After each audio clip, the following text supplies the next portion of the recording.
नमस्कार, मैं हूं आपके साथ अर्जुन खजूरिया और आपका स्वागत है एसडीवी न्यूज पर।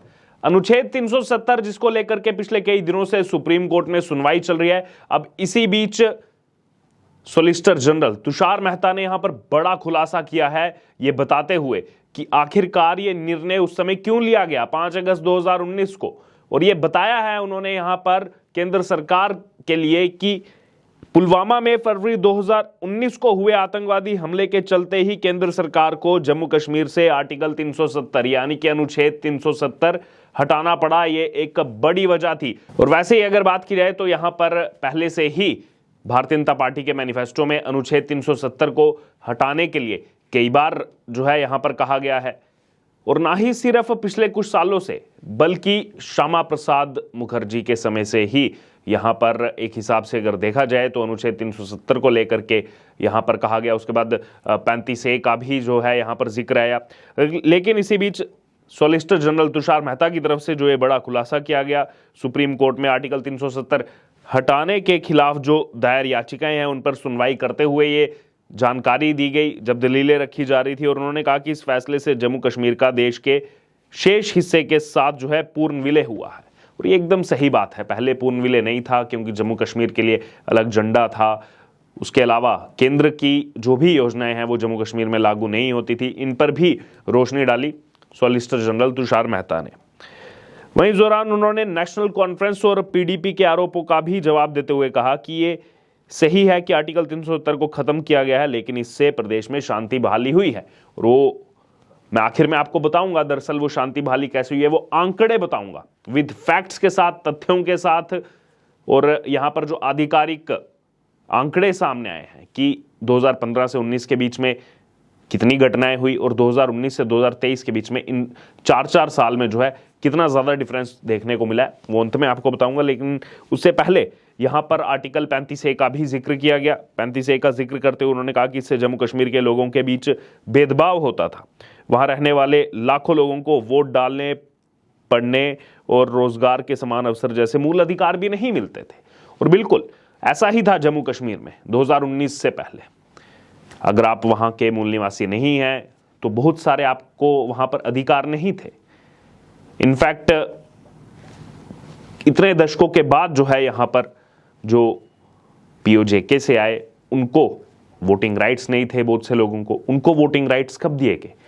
2019 में जब अनुच्छेद 370 हटाया गया उसके बाद वो उनको वोटिंग राइट्स मिले, जो कि दशकों से जम्मू कश्मीर में रह रहे हैं।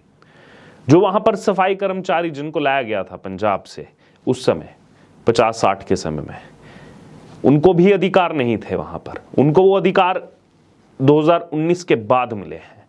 तो आप सोचिए यहां पर ये जो बड़ी बड़ी बातें PDP NC की तरफ से की जा रही है कि अधिकार छीन लिए, ये सब छीन लिया। अरे अधिकार थे ही कहां अनुच्छेद 370 के रहते जम्मू कश्मीर में। अब तो अधिकार मिलना शुरू हुए हैं, लेकिन अपनी वोट बैंक की राजनीति के लिए, अपनी यहां पर राजनीति के लिए इतना ज्यादा ये कुछ वहां के क्षेत्रीय दल नीचे गिर जाएंगे कि हर चीज में पार्टी पॉलिटिक्स करनी है, हर चीज में यूथ को बरगलाना है, लेकिन सच्चाई नहीं देखेंगे। जो आंकड़े अब बदलते जा रहे हैं। बहरहाल उन्होंने कहा कि इस बात को तो चीफ जस्टिस भी स्वीकार कर चुके हैं कि आर्टिकल 35A लोगों से भेदभाव करने वाला होता था। इसके बारे में हमने आपको कल भी बताया था। जो chief justice of India DY Chandrachud की तरफ से कहा गया 35A के बारे में कि ये तो लोगों के अधिकार छीनता था। और 5 अगस्त 2019 के फैसले को सही करार देते हुए सॉलिसिटर जनरल तुषार मेहता ने कहा कि इसके बाद ऐसा कोई निर्णय नहीं हुआ है जिससे संविधान का उल्लंघन होता हो। आपको बता दें कि राज्य की जो 2 प्रमुख पार्टियां हैं, क्षेत्रीय, राज्य की भी नहीं, एक कुनबे तक जो है यहां पर वो सीमित रह गई हैं कश्मीर संभाग में। PDP पीपल डेमोक्रेटिक्स पार्टी, जो महबूबा मुफ्ती जिसकी चीफ है, और फारूक अब्दुल्ला की NC national conference, JKNC Jammu Kashmir national conference. इन दोनों ने केंद्र के फैसले के खिलाफ जो है अपील दायर की हुई है। दोनों दलों का कहना है कि इसके चलते राज्य की स्वायत्तता जो है उस पर यहां पर खतरा है। इस पर केंद्र सरकार ने कहा है कि यह सच है कि आर्टिकल 370 हटने से पहले लोगों को कोई मूल अधिकार प्राप्त नहीं थे। सॉलिसिटर जनरल तुषार मेहता ने कहा कि नेशनल कॉन्फ्रेंस और PDP की तरफ से लोगों को भ्रमित किया जा रहा है।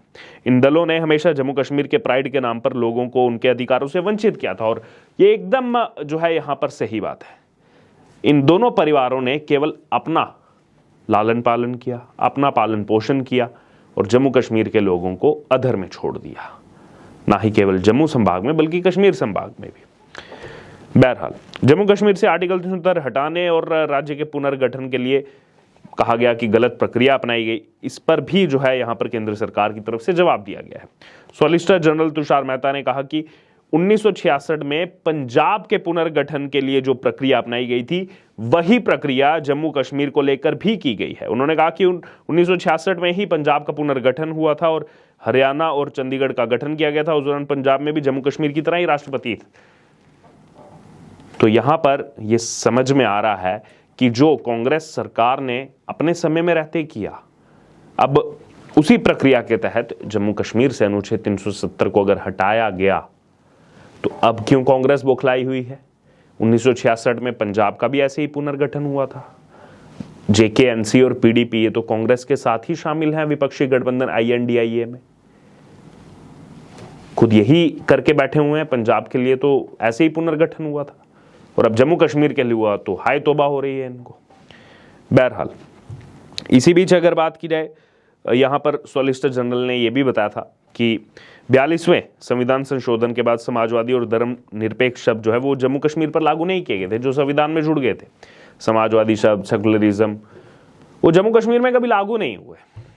वो भी कैसे ऐड किए गए थे उस पर भी संशय है, उस पर भी सवाल उठते हैं, लेकिन उसके बावजूद जम्मू कश्मीर में वो लागू नहीं थे। उन्होंने कहा कि यहां तक कि अखंडता शब्द भी वहां नहीं था, मौलिक कर्तव्य भी वहां पर नहीं थे जो भारतीय संविधान में मौजूद है। बहरहाल ये सच्चाई है 370 की। अब आपको मैं वो सच बताना चाहता हूं, वो आंकड़े बताना चाहता हूं। इसका जिक्र कल भी किया था कि 370 हटने से पहले के और बाद के 4 साल में क्या अंतर आया है। पत्थरबाजी सबसे ज्यादा जिसका जिक्र होता था, और हमने देखे हैं वो विजुअल्स, जब सुरक्षा बलों पर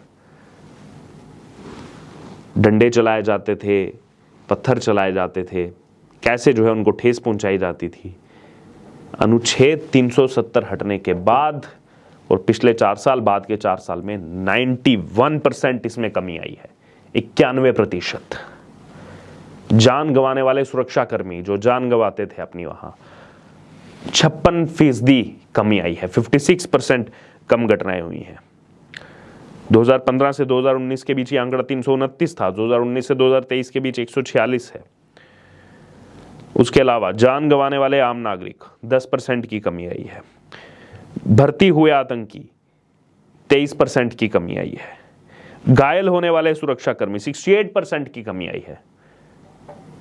100% का हिसाब मांगा जाता है। 70 साल तक जम्मू कश्मीर ने यह सब सहारा। और देखिए कितनी जल्दी आंकड़े जो है यहां पर बदलते जा रहे हैं। जो घायल हुए सुरक्षाकर्मी 2015 से 2019 के बीच जो आंकड़ा 899 था, 2019 से 2023 के मात्र 289 का रह गया है। क्रॉस फायर में जान गंवाने वाले आम नागरिक 87% की कमी।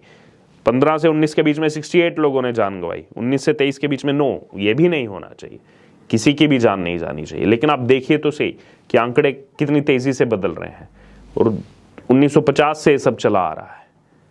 एकदम से ऐसा क्या हो गया कि 2019 के बाद इतना फ्रैक्शन चेंज जो है वो यहां पर देखने को मिल रहा है। उसके अलावा हथियार छीनने की घटनाएं 69% तक कम हुई हैं। ग्रेनेड अटैक 15% कम हुए हैं। अलगाववादियों की तरफ से जो समर्थित हड़तालें होती थी वो पहले 2015 से 19 के बीच में 339 ऐसी घटनाएं हुई थी, केवल 46 हुई हैं अभी पिछले 4 साल में। 86% की कमी इनमें आई है। किडनैपिंग की घटनाओं में 68% की कमी आई है। आगजनी की घटनाओं में 60% की कमी आई है। ये बदलाव हुआ है 370 हटने के बाद। लगता है कि महबूबा मुफ्ती, फारूक अब्दुल्ला और तमाम कुछ ऐसे सो कॉल्ड अलगाववादी नेता वो शायद इन आंकड़ों को नहीं देखेंगे क्योंकि ये उनको सूट नहीं करता है। बहरहाल अब ये जो कहा गया केंद्र सरकार की तरफ से अनुच्छेद 370 को लेकर के जो सुनवाई चल रही है सुप्रीम कोर्ट में कि पुलवामा अटैक एक बड़ा कारण था, और आप देखिए इसके बाद ये कैसे कमी आई इन सब घटनाओं में, इसीलिए इनका जिक्र करना दोबारा से बेहद अहम था। बहरहाल अब इस पूरे मामले पर आपकी जो भी राय हो आप जरूर हमारे साथ कमेंट बॉक्स में शेयर करें। उससे जुड़े तमाम अपडेट के लिए बने रहे एसटीवी न्यूज के साथ। धन्यवाद।